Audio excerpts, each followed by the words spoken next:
يا مساء الخير، عملت بيتزا نابولي بالفراغات اللي فيها العجينة الأصلية اللي ليها ريحة وطعم وقوام مميز جدا، شيء لذيذ جدا جدا.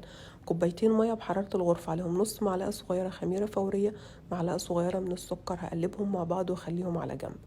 حطيت 4 كوبايات من الدقيق، معلقة كبيرة ملح، ومعلقة كبيرة كمان زيت زيتون. المية وعجنها 10 دقايق، هتطلع معايا العجينة طرية جدا بتلزق في الإيد. غلفتها بالزيت وخليها ساعتين تتخمر.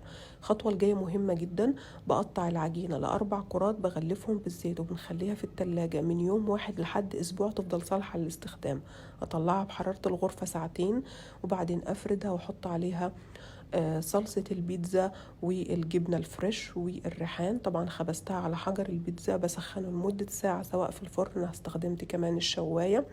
تاخد 5 دقايق بالظبط وتطلع شيء خرافي.